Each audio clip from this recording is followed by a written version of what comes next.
દાખલા નંબર 30 સમાંતર શ્રેણી 83 77 71 નું કેટલામું પદ શ્રેણીનું પ્રથમ ઋણ પદ હોય?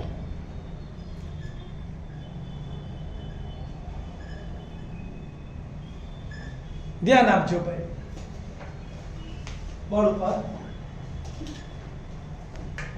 અહીં આપણે સમાંતર શ્રેણી આપેલી છે. કઈ આપેલી છે?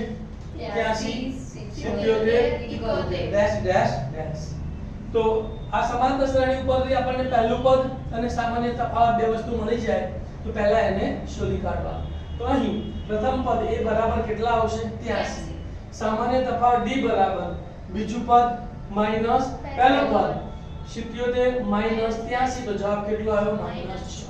a મળી ગયું, d મળી ગયું તો કંઈ પણ શોધી શકાય. ધારી લઈએ આપણે, ધારો કે સમાંતર શ્રેણીનું nમું પદ પ્રથમ ઋણ પદ છે. કયું પદ?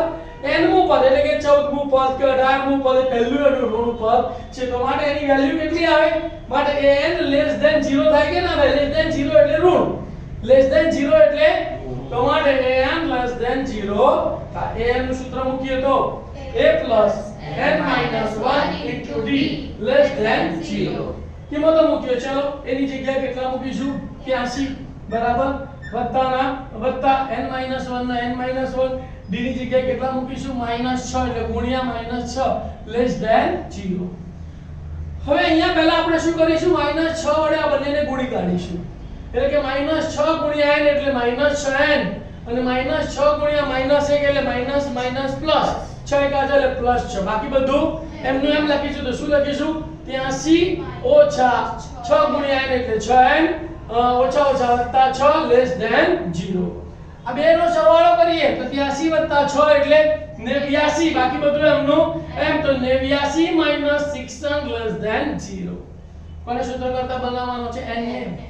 તો પહેલા પ્લસ 89 ને સામે લઈ જઈએ તો પ્લસ 89 સામે જાય તો માઈનસ 89 તો લખાઈશું માઈનસ માટે minus 6n less than minus 89. બંને બાજુ માઈનસ છે તો પ્લસ કરી દઈએ તો અસમતા બદલાઈ જાય તો લેસ ધેન નું શું થઈ જશે? Greater than. તો માટે શું લખાશે? 6n greater than 89. 6 ગુણાકારમાં સામે જાય તો ભાગાકારમાં 89 ભાગ્યા 6 તમને કરી બતાવો અહીંયા 89 ભાગ્યા 6 6 એકા 6 બે વધ્યા બરાબર 6 ચોક 24 કેટલા શેષ વધી? 5. તો શું લખાશે બોલો?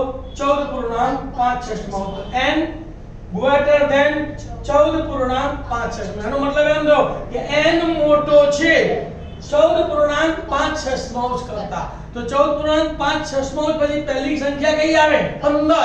તો માટે n બરાબર 15મું પદ એ પ્રથમ ઋણ પદ હશે. ખ્યાલ આવી ગયો? n ગ્રેટર ધેન 14.5 નો મતલબ કે 14.5 પછીનું પદ પૂર્ણાંક કયું પદ આવે? 15મું પદ આવે. તો સમાંતર શ્રેણીનું પ્રથમ ઋણ પદ કયું? એટલે પ્રથમ ઋણ પદ કેટલામું હશે? 15મું પદ. ખ્યાલ આવી ગયો?